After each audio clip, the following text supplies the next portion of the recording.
And we're starting off with some big breaking news that's coming in. Sources have told India today that Prime Minister Modi will be addressing the nation for the fourth time on coronavirus and on the lockdown. Now, this address is expected later this week. This has come to light ahead of the Prime Minister's crucial meeting with chief ministers today. Remember, that meeting will happen and we'll see suggestions by chief ministers over the lockdown implementation, over the containment status and possibly also the strategy after May 3rd.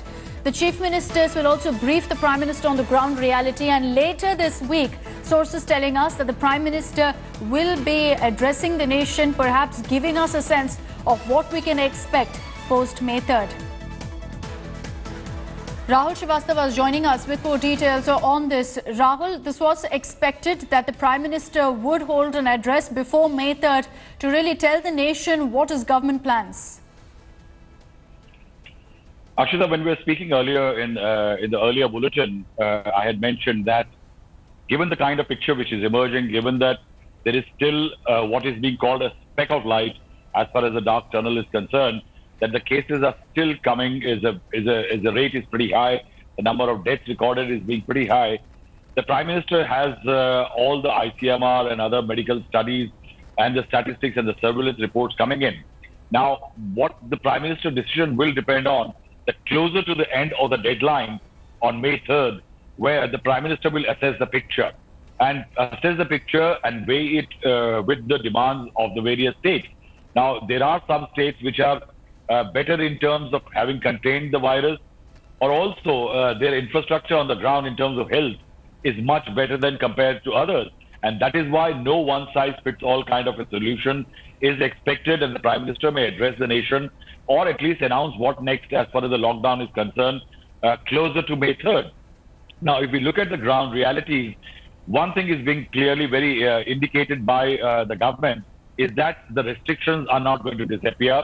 There could well be an extension to the lockdown. Mark my words, there could well be another extension to the lockdown, but with much greater degree of easing of restrictions, one based on the zoning of the country, which areas are totally free for how long. Say if an area has been free of any case for say 30 days, those areas have a better chance of getting more easing of restrictions compared to those which are hotspots and need greater degree of containment. And that is where what we are being told that this time around the states will have a greater play and role as far as imposing the micro level social distancing protocols or the lockdown and containment measures are concerned. In today's meeting, the Prime Minister will review the situation, will take input from states, will share the reports of surveillance. We are being told that at least 10 odd speakers, that is chief ministers, are expected to make a presentation to the Prime Minister. Now, this meeting is critical today also because for the first time since the lockdowns were announced, we have a parallel meeting of state finance ministers, opposition leaders and academicians being organized by a state like Kerala to talk about and force a discussion on the economic cost of the lockdown and how the states are in a financial distress. Given that kind of pressure and the COVID-19 spread situation, the Prime Minister will make a decision, and I think definitely a much more federal decision eventually closer to the end of the lockdown 2.0 deadline will emerge.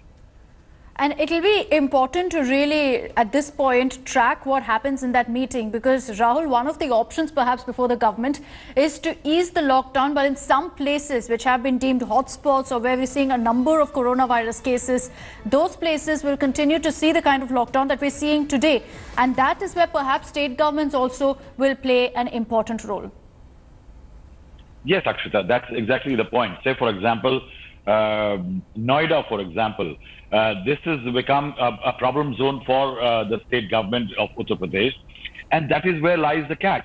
This is an industrial zone of Uttar Pradesh. One of the top corporates and industries are situated here, for example, Samsung, LG and others.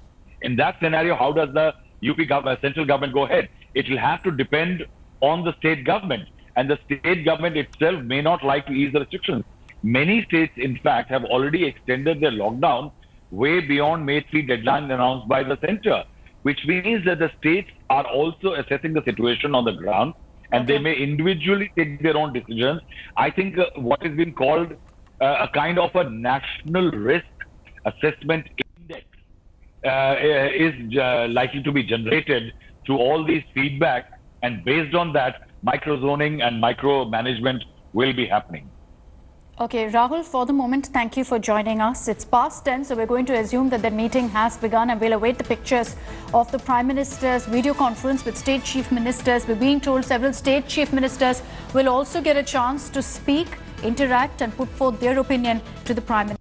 But let's discuss at this point, what are the options that the government has? What exactly can the government do post May 3rd? We're going to discuss that and break down for you the number of options that we have really come forth and unearthed, speaking to our reporters on the ground and our sources. Now, here are the options before the government. Option 1, the most obvious one, is to extend the lockdown beyond May 3rd, which will mean that there will be no relaxations whatsoever. How they stand now is how things will continue. Option 2 before the government is to lift the lockdown with greater relaxations for economic activity, or for that matter to lift the lockdown but impose Section 144 in all cities. This could also mean a lockdown only in hotspots across the country, and this seems like a likelihood at this point that this could be something that the government is leaning towards, that places which have reported a number of coronavirus cases remain under lockdown and other places are allowed to resume economic activity.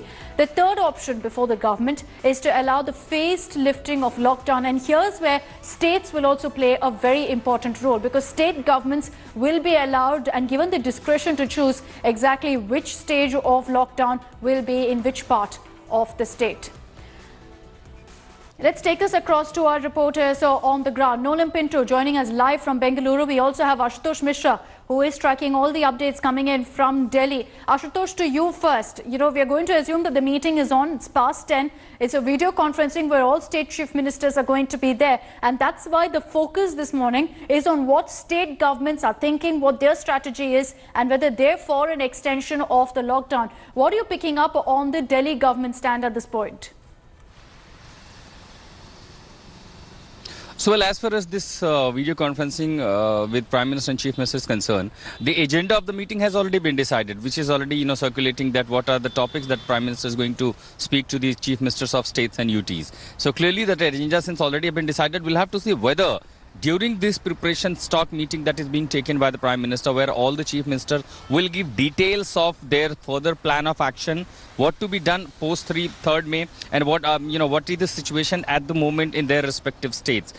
Apart from that, whether is there going to be specific demand beyond that extension of lockdown, specifically as far as the testing kits are concerned, because there are also reports after the rapid testing kits has been failed. Now that's another biggest challenge, how to conduct a surveillance, particularly in the dense area where there is a larger population. So these are certain things where eyes are on how these things will be done. At the same time, several states may also demand of extra food stock, looking at if there is a possibility of further extension of lockdown. So these things yet to be seen. Whereas the Prime Minister will also discuss the particular issue, the post 3rd May, after this lockdown period is ending, will there be a lockdown 3.0? Because largely so far the states have been advocating that there has to be a extension of the lockdown. As far as the national capital is concerned, the state government clearly said that beyond that MHA guidelines, they are not ready to give any relief, as there are already 93 hotspots in the city. Yes. And if there is a further relaxation, there could be influx of the foreign bodies, including domestic or the international passengers in India. This is where we go back to the debate of lives versus livelihood. How long are you going to wait before resuming economic activity? But at the same time, amid this COVID crisis, can we afford to lift the lockdown? Let's take this across to Tanushree Pandey, who's joining us live from Mumbai. Tanushree, if it is at the end of this meeting decided that the state governments will have a larger say on what's going to happen in the states, there's no doubt that the Maharashtra government is going to choose to continue to keep the lockdown. Because if you lift the lockdown in the current circumstance as things stand in Mumbai, it is going to be dangerous, because even with the lockdown, there's such a widespread outbreak of coronavirus. Absolutely, Akshita. In fact, if we talk about the situation in the state of Maharashtra, it remains to be a grave concern for the entire country, in fact, because right now the total number of cases in the state of Maharashtra stands at 8,068, out of which, Akshita, Mumbai alone is accounting for more than 5,000 cases. So city has emerged as the biggest worst affected COVID city in the entire country. So definitely, and the slum problem in Mumbai is also adding up to this entire pandemic, issue for all the Mumbaikars. Remember, so many slums and packed areas, one of the densely populated slums of Asia, exist in Mumbai, where the cases of COVID-19 are continuously on a rise. So those areas are also remain to be of grave concern for the state of Maharashtra. So yes, right now, if we talk about the relaxation or the end of lockdown, we maybe in all likelihood, the state of Maharashtra is not going to see the lockdown getting ended on 3rd of May. In all likelihood, at least Chief Minister Uddhav Thackeray is at least going to ask for an extension in 3 hotspots in state of Maharashtra, which is Pune, Thane and Mumbai, because the cases here are on a continuous rise. Akshita, back to you. And as we discuss the options, let me take this across to Nolan Pinto. If, Nolan, the government, the centre decides that it is in the hotspots, in places where there have been a number of cases, that the lockdown continues, and in other places, you'll have the curbs being relaxed, which are the districts or cities in Karnataka which will see the lockdown continue? Well, in fact, Akshita, as of now, Chief Minister B.S. Yediyurappa's cabinet colleagues, 90% of them do not want an extension of the lockdown. However, considering that this is a BJP ruled state, they will follow all the guidelines given by the central government and also Prime Minister Modi. However, in Karnataka as of now, there are only 9 districts that have had no cases. But Bengaluru itself, the main area, the economic hub of Karnataka that 90% of the taxes are collected from, is a major place, is a hotspot. And within Bengaluru itself, there are about 21 to 22 out of 198 wards that are containment zones. So the thinking amongst the officials is this: while in the rural areas, thankfully, we do not have cases, they have opened everything up. They want to actually open it even more. However, in the urban areas, like Bengaluru, Kalburgi, Vijaypura, these are the places that have seen large number of cases. What the government wants to do is this: the areas or the wards that have cases, they will be containment zones. They will make sure that they are strictly observed, so people will not be able to go out. But apart from that, the other wards, the other areas, slowly standalone shops, they might open. They want people to come out, the juice shops to be open, the stationery shops to be open. The government wants to kickstart the economy. And Akshita, very importantly is this: last Thursday, the Chief Minister had a very important meeting wherein he has instructed all the deputy commissioners and all the districts to make sure that transportation problems are solved so that the farmers' produce is not lost. So it's clear that Karnataka is one of those few states where the government believes that there should be relaxations and the lockdown must not be extended. Gopi Krishnan Unithan is joining us live now from Thiruvananthapuram. Gopi, in Kerala last week, we were talking about an easing of curbs, of relaxation of curbs, something that the MHA didn't approve of. So the Kerala government went back on that order to some extent. Since then, we've also seen a slight increase in the number of cases when you compare to how things stood at one point in Kerala. So where does the government stand at this point? Do they believe that they're ready for the lockdown to be completely lifted?